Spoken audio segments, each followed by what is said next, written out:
نحمده ونصلي على رسوله الكريم اما بعد فاعوذ بالله من الشیطان الرجیم بسم اللہ الرحمن الرحیم رب اشرح لي صدری ويسر لي امری واحلل عقدۃ من لسانی یفقهوا قولی رب زدنی علما رب زدنی علما رب زدنی علما۔ السلام علیکم ورحمۃ اللہ وبرکاتہ۔ اللہ کے لاکھ لاکھ شکرانے جس نے اس کا ذکر بلند کرنے کی توفیق دی۔ اللہ ہم سب کی زندگی میں ڈھیر ساری برکتیں عطا فرمائے، خیر و رحمت و عافیت ہو۔ اور لباس کی چیزیں چل رہی تھیں، اس کی تھوڑی سی ریڈنگ دیتے ہیں۔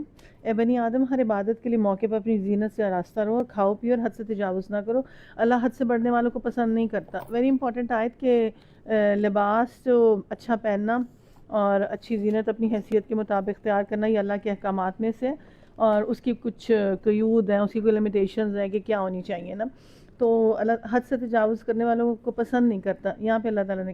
لیکن یہاں پہ جو اسپیسیفکلی چیز مینشن ہوئی وہ یہ مینشن ہوئی کہ عبادت کے لیے آراستہ رہو۔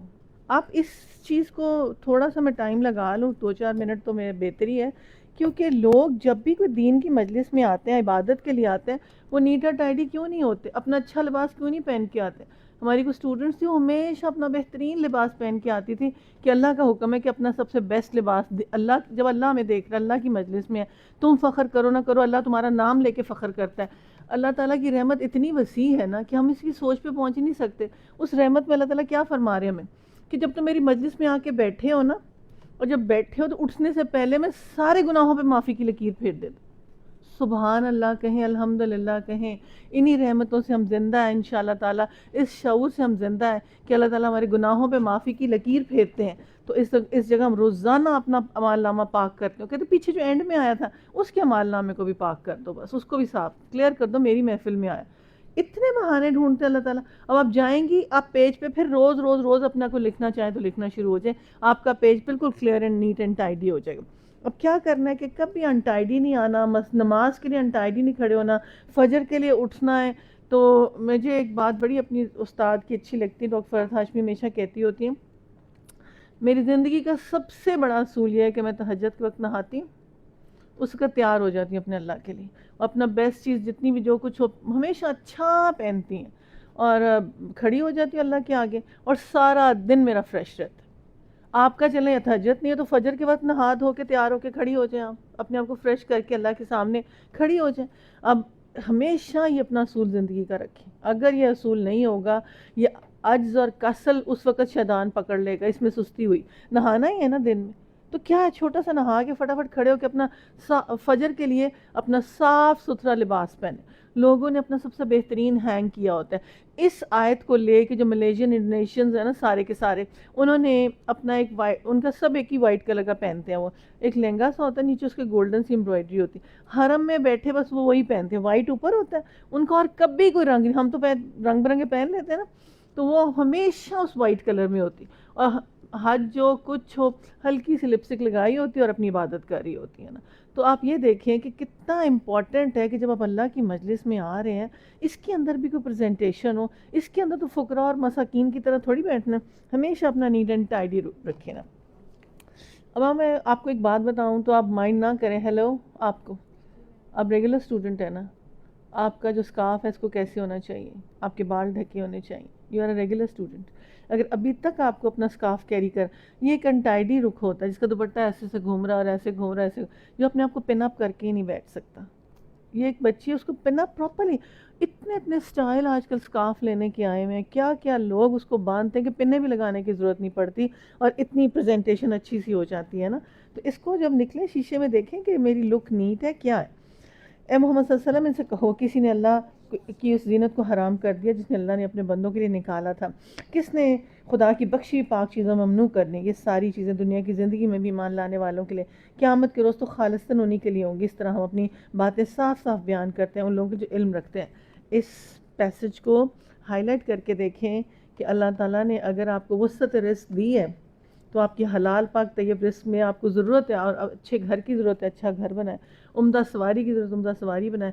آپ اپنے کپڑے جو ہیں وہ اگر اچھے سے اچھے پہن رہی ہیں تو اس میں کوئی حرج نہیں، آپ اللہ کا نام پہ خیرات بھی اتنی کر رہی ہوں گی۔ ہم لوگ جو ڈسکس کر رہے ہوتے ہیں شادی میں انہوں نے ڈانس کیا، والد نے کیا، فلانے نے کیا، یہ کیا، ہم اللہ سے اس چیز کی معافی چاہتے ہیں کیونکہ پتہ نہیں وہ بعد میں کتنی بڑی نیکی بھی تو ساتھ کر لیتے ہوں۔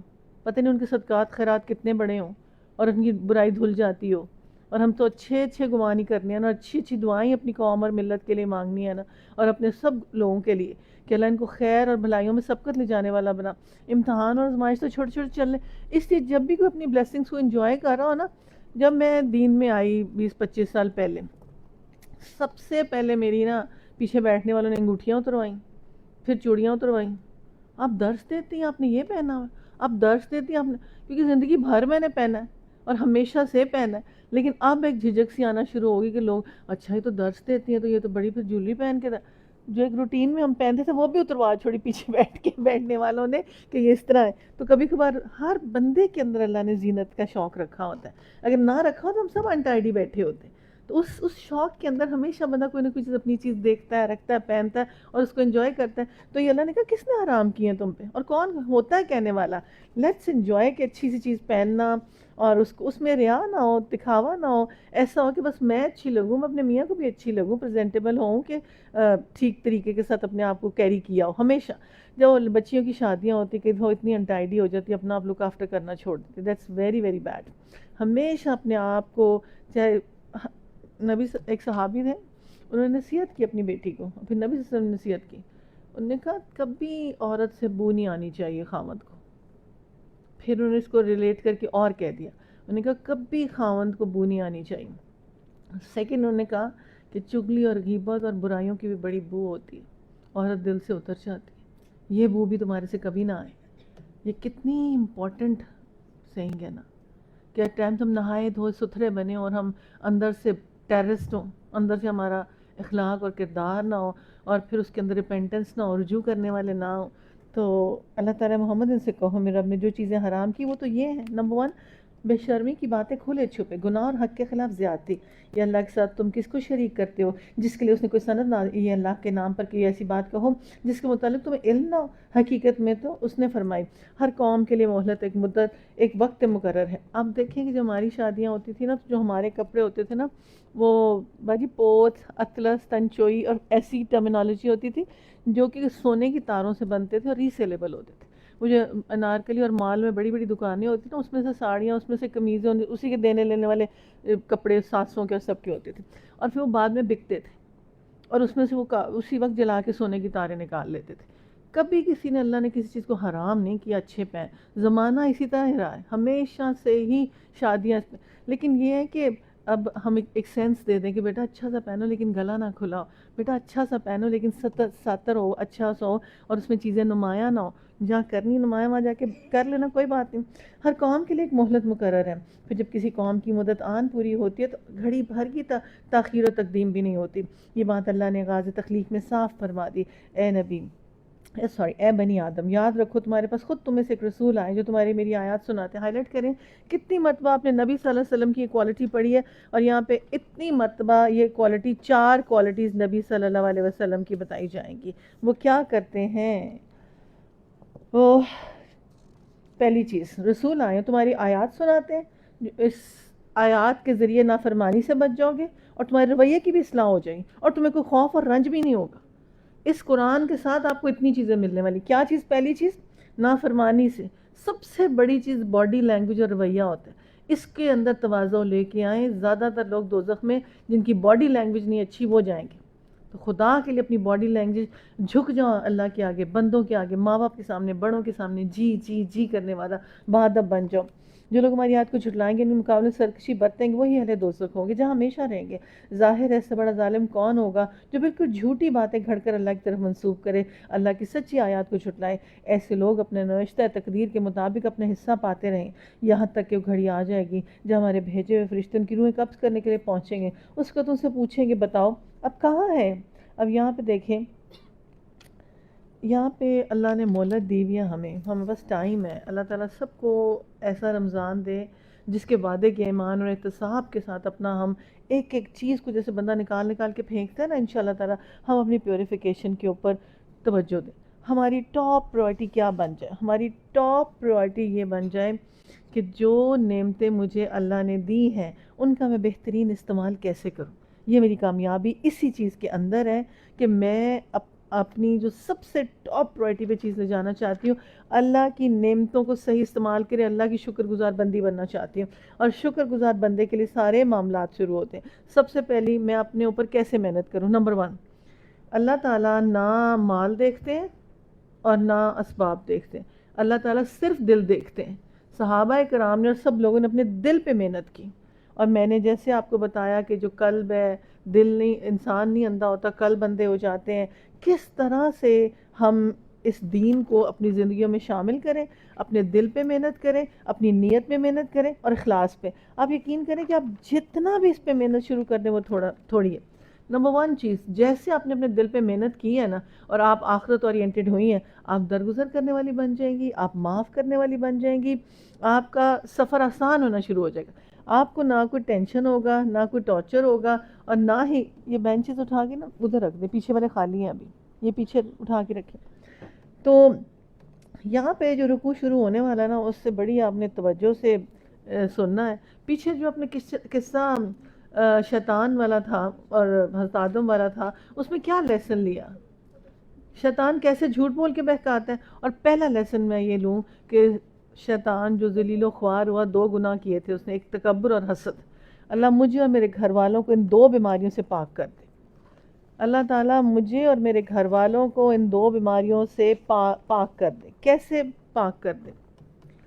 زندگی میں ایک بات یاد رکھیں، بات صرف گیم ہوتی نروز کی، جو جتنا نروز پہ کنٹرول کر کے، man's attitude is his attitude, جتنی برداشت اس کے اندر آ جائے گی اتنی اس کی کامیابی کھلنا، وہ نبی کی کرسی پہ بیٹھنا شروع ہو جائے گا، اسے وہ نبوت والی چیزیں ملنا شروع ہو جائیں گی کہ برائی کو اچھائی سے دھونے والا، معاف کرنے والا۔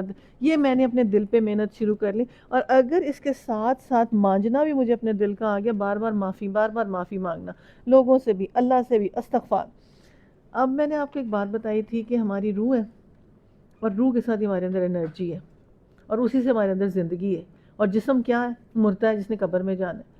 مجھے اپنی روح کو نفس مطمئنہ بنانا ہے، مجھے اللہ کی رضا والے کام کرنے ہیں۔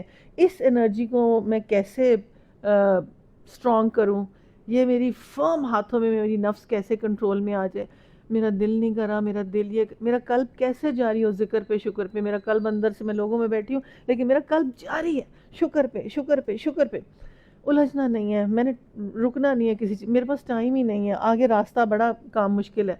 ان ساری چیزوں کے اندر نا ایک جو پرسنالٹی سامنے آ رہی ہے نا، وہ پرسنالٹی یہ ہے کہ جذباتیت نہیں ہے اس کے اندر، عقل ہے اس کے اندر۔ اور آپ 2 منٹ کے لیے بھی کسی چیز کو بھولیں گے نا، شیطان آپ کو پھل کھلا دے گا۔ جب انسان کہتے ہیں کہ پرندہ ہمیشہ اپنے پاؤں سے پھنستا ہے، اور زبان سے انسان پھنستا ہے اللہ کے گھر، جب ذکر چھوڑتا ہے صرف تب پھنستا ہے، جب ذکر چھوڑتا ہے۔ ذکر اور شکر ہر چیز کی بنیاد ہے۔ آپ نے قلب پہ محنت کی، ذکر شکر آیا، استغفار آیا، یا آپ کے جیسے بندے کے گھر کی فاؤنڈیشن ڈلتی ہے نا، تو اتنا خوش ہوتا ہے کہ اچھا ٹھیک ہے، فاؤنڈیشن اب ڈل گئی بڑی اسٹرانگ نا۔ یہ ایمان کی بنیاد آج ہم ڈال رہے ہیں۔ آج اس ایمان کی بنیاد پہ ہمیں بہت محنت کرتی ہے۔ نفس دل عقل، نفس دل عقل روٹیٹ کریں۔ جذبات گمراہی کی بنیاد ہے، جذبات گمراہی کی سیڑھی ہے، اسی کی طرف آپ کو لے کے جائیں گے۔ کیا کریں پھر؟ اسٹڈی ٹیبل کے اوپر کون سی چیز پیش کریں، کیسے چیز؟ آپ کو میں نے پہلے بتایا تھا کہ آج کل جو انگلینڈ امریکہ میں انٹرویو بیسڈ ہے نا، پہلے آئی کیو ٹیسٹ ہوتا تھا، اب ای کیو ٹیسٹ ہے، ایموشنل کوشنٹ۔ نیچے جو دنیا میں سب سے بڑا ادارہ نیسلے ہے نا، اس نیسلے کے اندر بھی انہوں نے نیچے لکھا ہے کہ آپ کون سا چیریٹی کا کام کرتی ہیں۔ جس کا کام نیچے سوشل ویلفیئر کا بڑا ہوتا، اس کے 10 نمبر انٹرویو میں زیادہ ہوتے۔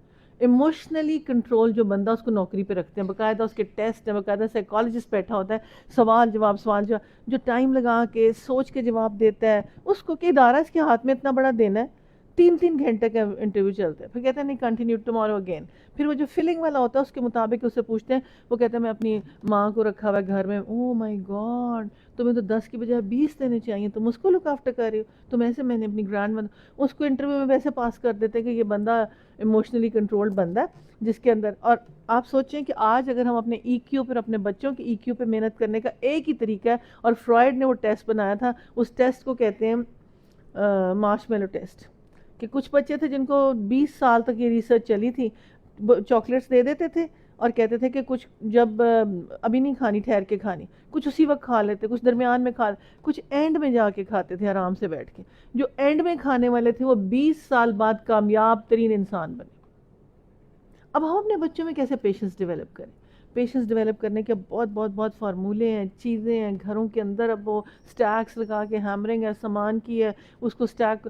تو چھوٹے ہوتے سے ان کے اندر اگر آپ پیشنس ڈیولپ کر دیں گی نا اور ندیدیں نہیں بنائیں گی، تب آپ کی کامیابی کی سیڑھی کھلے گی. اور جب ہم نہیں بنیں گے تب معبود جن کو تم خدا کی وجہ پکارتے ہو کہیں گے سب ہم سے گم ہو گئے، وہ خود اپنے خلاف گواہی دیں گے ہم واقعی منکر حق تھے. اللہ فرمائے گا جاؤ تم بھی اس جہنم میں جس میں تم پہلے گزرے، جن و انس جا چکے ہیں. ہر گروہ جب جہنم میں داخل ہوگا، اس کو بڑی غور سے اس رکوع کو سننا ہے. اب جنت دوزخ کا سین اللہ تعالیٰ دکھا رہے ہیں. ہر گروہ جب جہنم میں داخل ہوگا اپنے پیش رو پر لعنت کرتا ہوا داخل ہوگا، حتیٰ کہ جب وہ وہاں جمع ہو جائیں گے تو ہر بعد والا گروہ پہلے گروہ کے حق میں کہے گا اے رب یہ لوگ تھے جنہوں نے ہمیں گمراہ کیا، لہٰذا آپ ان کو دوہرا عذاب دیں.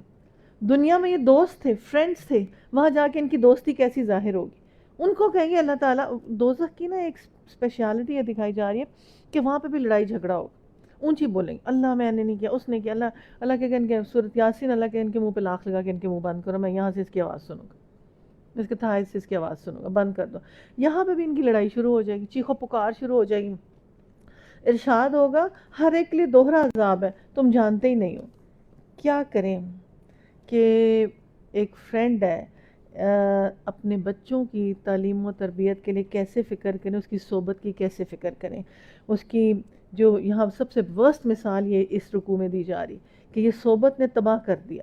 میری ترغیبات کیا ہیں، میرے اندر کیا کیا چیز ایسی پائی جاتی ہے کہ میں اپنی، اب میں ان الفاظ کو بھی نہیں یوز کرنا چاہتی کہ بدنیتی، بد نظری، بدکاری، یہ جو ورڈز ہیں یہ نہ ایگزسٹ کریں سوسائٹی کے اندر. یہ ان کو کس طرح پاک کیا جائے، سوسائٹی میں ارد گرد کے لوگوں کو کس طرح ان کی تربیت کی جائے کہ یہ لوگ بنے کم. اسکول میں، اداروں میں بار بار ان چیزوں پہ فوکس ہونا دکھایا جائے اور بتایا جائے جو اللہ نے ہمیں قوت دی ہے اسے نیک کاموں میں لگانا ہے. ہم نے خیر کے کام میں کچھ نہیں لگانا. اللہ تعالیٰ نے جو ہمیں چھوٹا موٹا علم دیا ہے شر سے دور ہونا ہے. اس علم کو بھی ہمیں کسی ہر بد عملی کے نتائج دنیا میں بھی نکلیں گے اور آخرت میں بھی نکلیں گے. جتنا مرضی اس کو سفسٹیکیٹڈ طریقے سے کیا جائے، اور اگر اپنی تسکین کے لیے اپنی ذات کو آگے رکھ کے کوئی اعمال آپ کرتی ہیں تو اس میں اس رمضان میں ہم سب اس چیز کی معافی مانگیں. اس کے فٹ نوٹس میں مولانا مودودی صاحب یہی لکھتے ہیں، اور پھر لکھتے ہیں کہ اپنی نسل کو بچانے کی کوشش کرو، زندگیوں کو خراب نہ کرو اپنی بد نظری سے. اور جو نطفہ تم پھر ڈالتے ہو، اس بچے کی پرورش جو خود تم نے اٹھانی ہے وہ تمہاری کمائی کا نتیجہ ہے. اس بچے کے حقوق ہیں جب وہ فطرت پہ پیدا ہو رہا ہے. تو یہ جو بد اخلاقی آپ اپنے اندر ڈال رہی ہیں، اپنی صفت ایسی اندر ڈال رہی ہیں، تو یہ آپ کی ڈیوٹی ہے کہ اپنی عقل سلیم اس کو بنائیں تاکہ وہ قلب سلیم بن سکے. آپ نے بتایا نا ایک عقل سکیم ہے، بیمار دل ہے، اور آپ یہ دیکھیں کہ قلب، اور اس قلب کو کس طرح سے ٹیم کریں. پہلا گروہ دوسرے گروہ سے کہے گا اگر ہم قابل احترام، قابل الزام تھے تو تم کیوں، کون سی فضیلت تھی، اب اپنی کمائی کا نتیجہ چکھو. جب باہم تکرار ہوگا وہاں پہ تو وہ لڑائی کیا کریں گے. میں تمہیں بلاتا تھا نہ آتے، تم کون سا کوئی اتنی بڑی کوئی مسجد میں بیٹھنے والے تھے یا کیا تھے، تمہارا کام تھا نا. یہاں پہ خود مجرم جب اقرار کریں گے اور تمہیں دنیا کے لالچ میں اپنا بندہ بنا لیا اور تم لالچی بن گئے، تم اس دام میں گرفتار ہو گئے اور پھر تم خود بکنے لگے اس کے اندر، اور تمہیں مادہ پرستی، دنیا پرستی، قوم پرستی اور گمراہی آگے لے کے چلی گئی. اتنی بدعمالی آئی کہ تمہیں اتنا آگے لے کے چلی گئی. اللہ تعالی ہم سب کو یہ توفیق دے کہ اس جمعے کو ہم دعا کریں. ہمارا رب اتنے اچھے ناموں والا، ہمارے رب اتنی اچھی صفات والا، ہمیں ذرے سے کل تک پہنچا کے جنت تک پہنچانے والا، ہر چیز پہ ہماری لک آفٹر کرنے والا، جو اس نے قانون بنایا اخلاقیات کا، اللہ ہمیں اور ہماری اولادوں کو اس قانون پہ چلا دے. بس یہ دعا مانگے اس رمضان میں. اللہ جو اخلاقیات کے قانون تو نے بنائے ہیں میرے مالک، میں کبھی، اور وہاں تو کوئی سفارشی بھی نہیں ملنا میرے مالک، مجھے اور میری اولادوں کو اس قانون پہ چلنے والا بنا دے. بس کام بن جائے گا. اس دعا کو کرنا شروع ہو جائیں گے، کثرت سے دعا مانگنا شروع کر دیں.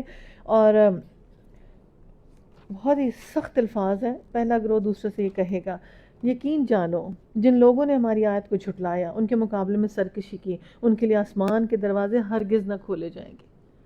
سوچیں موت آئیے، اور جنت میں جانا ہے، پہلا دروازہ کھلے گا تو اوپر جنت ہے نا، وہ کہے گا پٹخ کے مارو اس کو نا، یہ بدبودار ہوا ہے، یہ دنیا دار ہوا ہے، پٹخ کے مارو، لگاؤ آگ کا تکیہ، لگاؤ آگ کا بستر۔ ہمیں اور اپنے تھوڑا سا خواہشات کو ہم کنٹرول کر لیں، تھوڑا سا ہم جذباتیت کو کنٹرول کریں، یقین کریں تھوڑی سی اپنے اوپر محنت شروع کر دیں۔ اور سب سے زیادہ پھر میں نے کہا نا کہ استغفار کی تسبیح، تھوڑا سا میں نے کوئی غیر ذمہ دارانہ کام نہیں کرنا جس سے آسمان کے دروازے بند ہو جائیں۔ اور میں اس آسمان کے دروازے کے اندر جس کے میں نے کام کرنے ہیں، بہت ہی صبح ایک میرے کلوز ہیں اور بہت دیندار ہیں، میسج ان کا یہ آیا صبح کہ فلانی جگہ پہ منگنی ہے تو آج 4 بجے آ جانا۔ منگنیوں پہ میں جاتی نہیں۔ اب اگر ہم نواسی اور پوتی کی منگنی اور خواہشات پوری کرنا شروع ہو جائیں اور اس منگنی کو لڑکا لڑکی انگوٹھیاں ڈالنا شروع ہو جائیں، اس اتنے سے فعل سے کیا ہوگا؟ اس اتنے سے فعل سے ہمارے تو کوئی فرق نہیں پڑے گا، کیا اس سے چلو جی بچے خوش ہو جائیں، کوئی مسئلہ ہے، لیکن یہ اتنا سا فعل دین کی دیواریں گرانے والا فعل ہے۔ اللہ کے نبی کو اگر ہم اپنا سربراہ نہیں بنائیں گے، لیڈرشپ پہ لے کے نہیں آئیں گے، سنت کو پکڑیں گے نہیں، ہم ڈاؤن فال ہو جائیں گے، ہم کرائسس میں جانا شروع ہو جائیں گے آہستہ آہستہ۔ میں نے کہا تھا نا 20 سے 19 پہ آنا، 19 سے 18 تدریج سے آنا، آہستہ آہستہ چلے یہ کرنا وہ کرنا، کیسے کرنا اس کو تھوڑا سا اچھے طریقے سے، کیا کیونکہ آسمان کا دروازہ اس نے نہیں کھلوانا، وہ میں نے اکیلی جان نے کھول نہ، میرے ساتھ میرا بچہ کھڑا ہونا موت کے وقت، میری جان کنی کے وقت، جب میں قبر میں جاؤں تو مجھے صرف اور صرف فائدہ ہو سکتا ہے اگر میں نے اس پہ محنت کی اور اس کو صدقہ جاریہ بنایا، تب میرا یہ درجہ اونچا کر سکتا۔ ادروائز بچھو اور خچر سے بھی بڑا جب کھڑا ہوگا تو کیا ہوگا؟ یہ تیری اولاد ہے جو تو دنیا میں بھی خون چوستی تھی اور یہاں پہ بھی تیرا خون چوسے گی مستقل۔ تو ہمیں یہ ان کا جنت کا جانا اتنا ہی ناممکن ہے، سوئی کے ناکے میں سے تم اونٹ گزار کے مجرم کو ہمارے ہاں ایسا ہی بدلہ ملتا ہے، ان کے جہنم کا بچھونا ہوگا، جہنم اوڑھنا ہوگا۔ یہ وہ جزا ہے جو ہم ظالموں کو دیا کرتے ہیں، باخلاف اس کے جن لوگوں نے ہماری آیت کو ماننے سے انکار کیا، مان لیا اور اچھے کام کیے۔ اس باب میں ہم ہر ایک اس کی استطاعت کے مطابق ذمہ دار۔ اہل جنت جہاں ہمیشہ اور ہوں گے، ان کے دل میں سے ایک دوسرے کے خلاف جو قدرت نکال دی جائے گی، ان کے نیچے نہریں بہ رہی ہوں گی۔ یہ آپ یہ دیکھیں، اپنی لذتیں، اپنی خواہشات پر میں پابندی کیسے لگاؤں؟ میری جو تنہا میری ذمہ داریاں میں نے اسے پوری کرنی، میری ذمہ داری تنہا، میں نے جواب دے جس چیز کے اوپر ہونا ہے، میں نے اس کا وہ جو نافرمانی والا راستہ میں نے وہ نہیں کرنا، کیونکہ اگر میں برابر کی ذمہ دار بن رہی ہوں اور گمراہیوں میں حصہ ڈال رہی ہوں، خریدار بن رہی ہوں، تو اینڈ آف دا ڈے یہ ہے کہ تم سوئی کے ناکے میں سے اونٹ گزار کے دکھاؤ تو میں آسمان کا دروازہ ان کے لیے کھول دوں گا، میں نے کھولنا ہی نہیں۔ اور یہ جس کانٹیکس میں پوری آیت چل رہی ہے آپ کے سامنے ہے، تعریف خدا کے لیے اس نے ہمیں راستہ دکھایا۔ جنتی کیا کہیں گے وہاں بھی الحمدللہ، شکر ہے اللہ کی تعریف جس نے میرا، ہم خود راہ نہ پا سکتے تھے اگر خدا ہماری رہنمائی نہ کرتا، ہمارے رب کے بھیجے ہوئے رسول واقعی حق لے کے آئے، اس وقت ندا آئے گی، یہ جنت جس کے وارث تم بنائے گئے ہو تمہیں ان اعمال کے بدلے میں دی جائے جو تم دنیا میں کرتے تھے۔ ہائی لائٹ کریں کہ اتنا اللہ تعالیٰ صالح لوگ، وسیع نظر لوگ، قلب پاک، ذہن پاک، جنت کے طلبگار، بے داغ زندگیاں، داغ لگتے بھی ہیں کوئی بات نہیں، رمضان کو صاف کر لیتے ہیں اچھی طرح سے، دھو کے صدقہ خیرات کر کے پاک صاف ہو جاتے ہیں، کوئی بات نہیں، اور نہایت لطیف طریقے سے اپنے معاملات ہوں گے۔ ان کی حمد اور شکر، ان کی حمد اور ثنا میں کیا ہوگا؟ شکر اور احسان مندی۔ اللہ تیرا شکر، وہ کہے گا نہیں نہیں آپ کے اپنے اعمال تھے، آپ کیوں ایسے؟ یہ حمد اور احسان مندی، شکر کیسے لے کے اور احسان مندی کیسے لے؟ اللہ تیرا احسان ہے، اللہ تیرا کتنا زیادہ الحمدللہ دل سے نکلنا چاہیے نعمتوں پہ۔ اللہ تعالیٰ فرماتے ہیں تمہارے محنت کی مزدوری کے تم آج وارث بنے ہو۔ پھر جو جنت کے لوگ دوزخ والوں کو پکاریں گے، ہم نے سارے وعدوں کو ٹھیک پایا، ہمارے رب نے ہمارے ساتھ جو کیے تھے، کیا تم نے ان وعدوں کو ٹھیک پایا؟ وہ جواب دیں گے ہاں، تب پکارنے والا رب درمیان میں پکارے گا، خدا کی لعنت ان ظالموں پر جو اللہ کے راستے سے لوگوں کو روکتے تھے، اسے ٹیڑھا کرتے تھے۔ ان دونوں گروہوں کے درمیان میں ایک اوٹ حائل ہو جائے گی جس کی بلندی اعراف پر ہوگی، لوگ وہاں کھڑے ہوں گے اور ایک دوسرے کو اس کو قیافے سے پہنچائیں گے۔ وی آئی پیز تھے، یہ بہت ڈگنیفائڈ تھے، اور ان کو دیکھ کے پہچان، او تم یہاں پہ، تم یہاں پہ، جنت والوں سے پکار کر کے سلامتی ہو تم پر۔ یہ لوگ جنت میں داخل تو نہیں مگر اس کے امیدوار ہیں، جب ان کی نگاہیں دوزخ پر پھریں گی تو کہیں گی اے رب ہمیں ان ظالموں میں شامل نہ کیجیے۔ پھر یہ اعراف کے لوگ دوزخ کی چند بڑی شخصیتوں کو دیکھیں گے اور پکاریں گے، دیکھ لیا تم نے آج نہ تمہارے جتھے تمہارے کام آئے، نہ ساز و سامان جن کی تم اتنی بڑی چیز سمجھتے تھے۔ کیا یہ اہل جنت وہی لوگ نہیں جن کے متعلق تم قسمیں کھا کھا کر کہتے تھے اگر خدا اپنی رحمت سے ان کو کچھ دینا چاہتا تو دے دیتا؟ ہم کیا دیں؟ ہم کتنی محنت کر سکتے ہیں؟ پلیز آپ خود محنت کریں نا، آپ خود جائیں نا، آپ دیکھیں نا ہمیں ہمیں آپ کیا کہہ رہے ہیں؟ تو سارا ہمارے لیے، اپنے لیے پرسنلی ہے نا بیگیج ہمارا۔ آج انہی سے کہا گیا داخل ہو جاؤ جنت میں، تمہارے لیے نہ خوف ہے نہ رنج، اور وہ دوزخ کے لوگ جنت والوں کو پکاریں گے کچھ تھوڑا سا پانی ہم پر ڈال دو، جو رزق تمہیں دیا گیا اس میں سے کچھ پھینک دو۔ وہ جواب دیں گے اللہ نے دونوں چیزیں منکرین حق پر حرام کر دی، جنہوں نے اپنے دین کو کھیل تماشا اور تفریح بنا دیا، جنہیں دنیا کی زندگی نے فریب میں مبتلا کر رکھا تھا۔ اللہ فرماتا ہے آج ہم بھی انہیں اس طرح بھلا دیتے ہیں جس طرح انہوں نے ہماری ملاقات کو بھلایا تھا، ہماری آیات سے انکار کیا تھا۔ آج اگر اس رکوع کے ساتھ آپ لکھیں گی، دنیا کو اگر آج ہم اس کی بنیاد اور اس کے اصول اللہ کے احکامات کے مطابق بنا لیں، اور کسی قیاس اور کسی گمان کے بعد خالص قرآن اور نبی کی سنت کے علم کے مطابق اپنی زندگی لے کے چلیں تو ہم کامیاب ہوں گے خالصتاً۔ اگر اس کے علاوہ کوئی بھی تعلیمات آئیں تو راہ حق کے آپ بھٹک جائیں گے۔ اور انسان، کتنی بڑی رحمت ہے اللہ تعالیٰ کی ہم پہ چھائی ہوئی، نبی بھی ہے، کتاب بھی ہے، راستہ بھی ہے۔ اگر حیرت انگیز اثرات آ جاتے ہیں، کوئی مشکل نہیں ہے، سچ بولنا، صاف ستھرے رہنا، غلط کام نہ کرنا، اللہ کے نبی کی بات ماننا، جو انہوں نے پریکٹیکل کیا وہ کرنا۔ آپ نے فرمایا کہ کس طرح سے تقوی آئے، بار بار اسی ریپیٹیشن پہ آ رہی ہوں۔ گھروں میں نماز کا نظام، فجر کے بعد اگر ڈنڈا سوٹا چل بھی جائے کوئی بات نہیں، فجر کے بعد سونے نہیں دینا، قرآن پڑھنا ہے۔ یہ کر لیں گے 15 منٹ 20 منٹ کی ایک ڈرل ہے بس، آئی سویر دنیا میں کامیاب ترین بن جائیں گے۔ لیکن مستقل مزاجی کے ساتھ یہ ڈرل مجھے کرنی ہے۔ جیسے آپ یہ کرنا شروع ہوں گے، آسمان دنیا سے زمین پر اللہ تعالیٰ آتے ہیں اور کہتے ہیں ہے کوئی رزق مانگنے والا؟ فجر کے بعد منادی کرتے ہے کوئی برکت مانگنے والا؟ ہے ہمارے بچے سوئے رہ جائیں، اللہ تعالیٰ آسمان دنیا سے زمین پہ وہ فلاں کیا کرے؟ قرآن پڑھ، اللہ کی رحمت، فرشتوں کی رحمت، ساری مخلوق کی رحمت اس بندے پہ آ جاتی۔ کاش ہم رحمت اور برکت کا مفہوم اس کے ساتھ سمجھ لیں۔ جی آ جائیں پلیز، ایک چھوٹا سا 5 منٹس کا بچوں کی پریزنٹیشن۔